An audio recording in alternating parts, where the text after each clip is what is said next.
Bonjour à toutes et à tous, bienvenue dans D'une voix après l'autre, la série de podcasts de la Haute École Léonard de Vinci, qui vous raconte des projets qui tissent des liens, qui prennent soin de soi, des autres et du monde dans lequel on vit. Je suis Magali Vienne, et aujourd'hui nous passons un moment avec Jérôme Collin, journaliste à la RTBF et auteur notamment du roman Les Dragons, et Christophe Rémion, chef du département éducateur spécialisé en activités socio-sportives. Bonjour Jérôme. Bonjour. Bonjour Christophe. Hello. Avant de rentrer dans le vif du sujet, dressons rapidement votre portrait.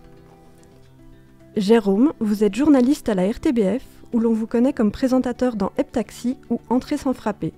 Vous êtes aussi écrivain. Les Dragons est votre troisième roman publié chez Alary Éditions. Il a été adapté au théâtre de Poche au printemps dernier, tout comme Champ de bataille, votre deuxième roman, qui va lui, en plus, être adapté au cinéma. On peut dire que les podcasts, ça vous connaît, car vous avez fait partie des pionniers en la matière, en Belgique en tout cas, avec l'émission Vox entre 2006 et 2007. Pour la rédaction des Dragons, vous avez passé 4 mois en immersion dans un centre psychiatrique pour enfants et adolescents, où vous avez appris à mieux connaître ces jeunes et leurs difficultés. Votre livre est d'ailleurs dédié à l'une d'entre elles, Nell, qui a été très importante pour vous au cours de la rédaction de ce roman, et vous a inspiré le personnage de Colette. Christophe, tu es actuellement chef du département éducateur spécialisé en activités socio-sportives.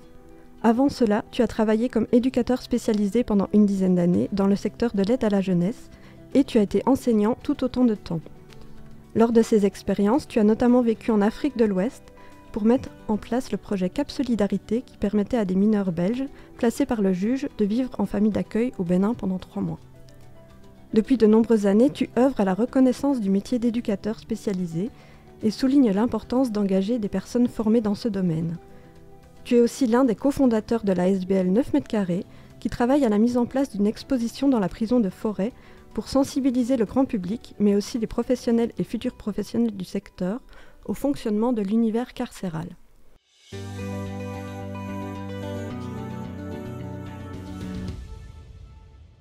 Jérôme, vous êtes ici dans le cadre de la journée de rentrée des étudiants du bachelier éducateur spécialisé en activités socio-sportives.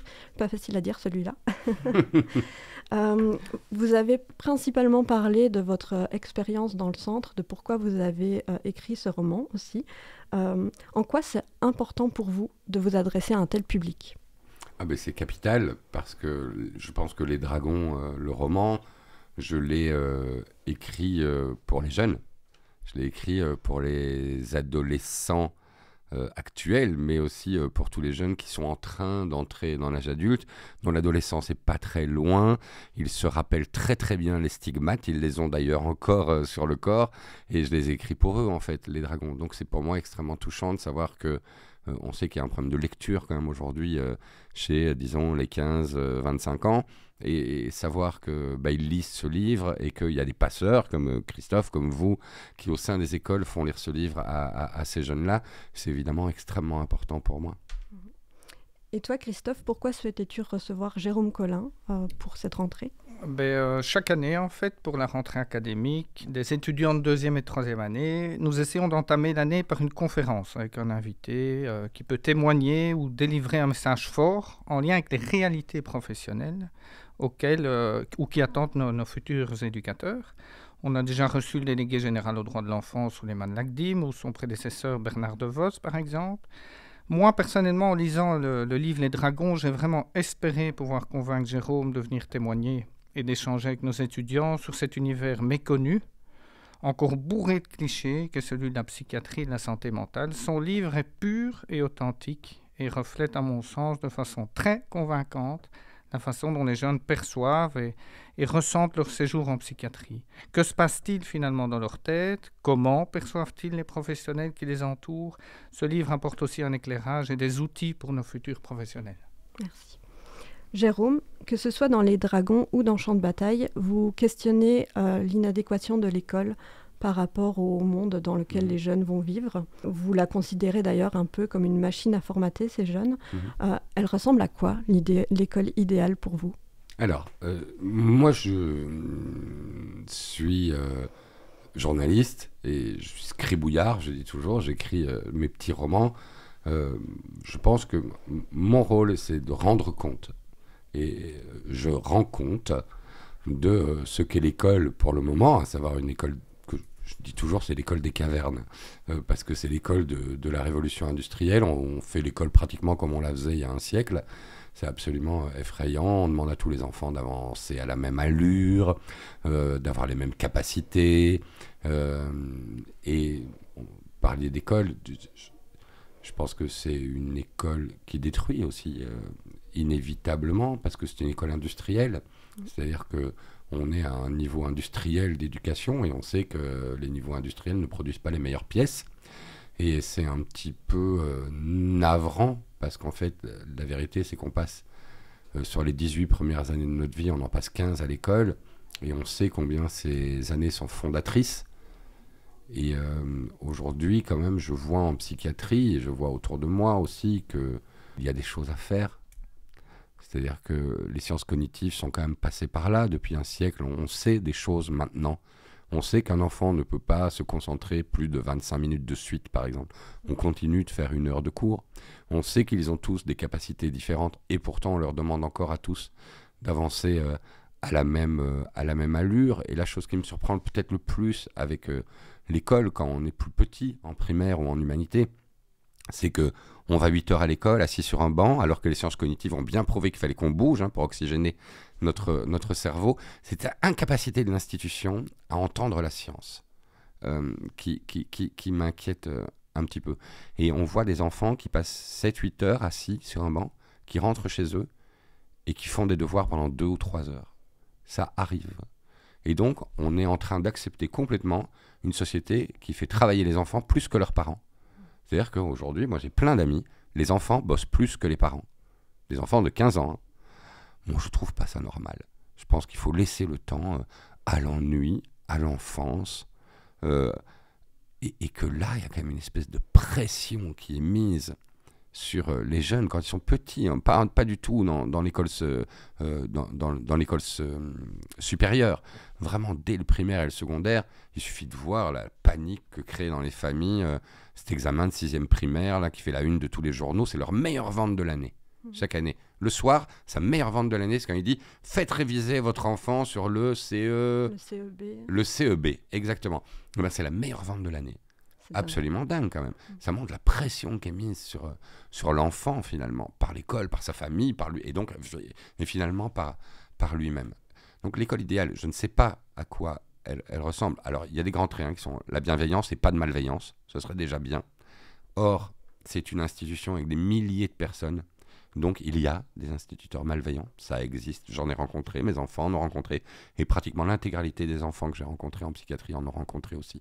Donc ça arrive, et il suffit évidemment d'un parmi 20 personnes formidables pour qu'on ne retienne que celui-là et que celui-là fasse les dégâts. Donc, la bienveillance. Après, le reste, évidemment, il y a un travail fou à faire. Et bien intelligent, celui qui sait ce qu'il faut apprendre à nos enfants aujourd'hui. Le monde va tellement vite aujourd'hui. C'est la Silicon Valley qui donne le là de la vitesse de la société dans laquelle on vit, avec toutes leurs apps, leurs trucs, etc. Et eux, ils adorent la rapidité, et surtout, ils ont beaucoup d'argent pour savoir générer cette rapidité. Nous, on doit juste suivre, mais je pense que nous ne sommes pas équipés pour suivre la rapidité avec laquelle ils imposent de vivre. Et aujourd'hui, on sait qu'il y a plein de métiers. Pour un enfant de 10 ans qui est à l'école aujourd'hui, il y a plein de métiers qu'il pourra faire qui n'existent pas encore. Donc, qu'est-ce qu'on doit leur apprendre? On ne sait pas. Avant, on venait à l'école, on allait faire le même boulot que papa à l'usine, et donc c'était assez simple ce qu'il fallait apprendre. Aujourd'hui, qu'est-ce qu'on doit leur apprendre? Avec l'intelligence artificielle qui arrive, etc. Et bien intelligent celui qui le sait. Et je trouve que ce serait quand même très humble de se replier sur ce qu'il y a d'essentiel. Et je ne suis pas sûr que ce qui est essentiel, c'est le théorème de Pythagore. Je pense alors que c'est très important pour construire des ponts, c'est super. Mais d'abord, donnons-nous l'envie de construire des ponts et d'aller vers les autres. Je veux dire, ça que ça sert un pont.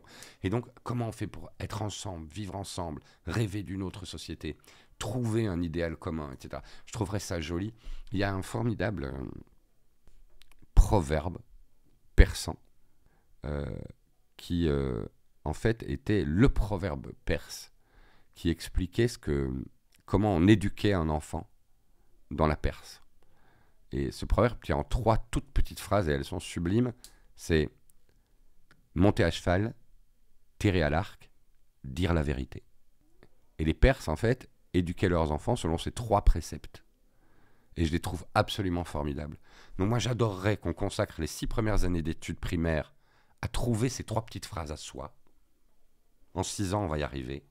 C'est quoi les 3 choses qu'il faut que nous fassions ensemble? Et puis les 6 années d'humanité à essayer de creuser ces 3 questions. Et vraiment, apprendre à tirer à l'arc, monter à cheval et dire la vérité. Je trouverais ça absolument formidable de se replier sur des choses qui me paraissent essentielles. Dans Les Dragons, il est question d'envie suicidaire de la part des adolescents. Je suppose que c'est un sujet que vous avez creusé avec eux pendant que vous étiez en immersion. Est-ce qu'ils vous ont dit ce qui les aidait à ne pas passer ce cap-là? C'est évidemment un sujet auquel j'ai été exposé d'abord. C'est pas un sujet que j'ai vraiment traité avec eux. C'est un sujet auquel j'ai été exposé parce qu'il y a une proportion de ces enfants qui effectivement n'avaient plus envie de vivre. D'abord, il y a l'effroi de réaliser ça, que des enfants de 14, 15, 16, 17 ans n'ont plus envie de vivre à une époque où, de leur vie, a priori, qui est une époque de pulsion de vie, de tous les possibles, de l'avenir incertain, qu'est-ce que c'est excitant, tout ça. Et pourtant, non, ça ne fonctionne pas. Et je pense que ce que les psychiatres disent, et on en parlait tout à l'heure, je pense que avant qu'ils ne rentrent dans ce que j'appelle le monde du suicide, avant qu'ils ne rentrent vraiment dans ce tout petit moment avant où il n'y a plus rien à faire, avant il y a des choses à faire. Proposer des univers affectifs sécurisants, qu'ils sachent que dans le monde il y a un point d'attache, qu'il y a un point d'attache avec de l'amour inconditionnel, sans condition. Tu peux être ce que tu veux, je t'aimerai. Ça c'est important, et je pense que une des choses essentielles qu'il faut casser chez eux, c'est qu'ils ont cessé de croire en l'avenir. Il faut leur redonner foi en l'avenir. Et pour ça, il faut des projets. Quelle est la place que nous allons ensemble occuper? Tout seuls, ils ne savent pas trouver une place. C'est trop compliqué. Il faut que ce soit un groupe. Il faut qu'il y ait une communauté. Et donc, qu'est-ce que la communauté que nous allons créer avec toi là maintenant, quel rôle elle va jouer demain? Et je pense que ça, c'est une des clés absolument essentielles. Refaire partie d'un groupe. Christophe, comment les éducateurs sont-ils préparés à aider ces jeunes qui ont des tendances suicidaires? Comment les préparez-vous aussi pour le cas où un jeune passerait à l'acte?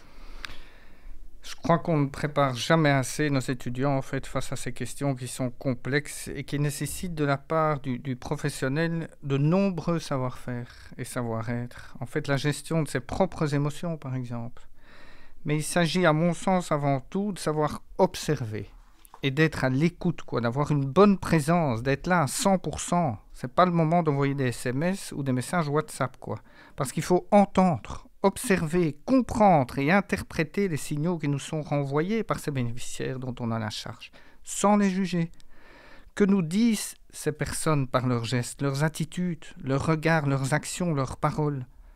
Parfois, je compare l'éducateur à un collectionneur de papillons, qui toute la journée doit observer et attraper tous ces signaux dans ses filets afin d'étudier, de prendre de la hauteur le moment venu pour comprendre et étudier tout ce qu'il a perçu pendant ses heures de travail.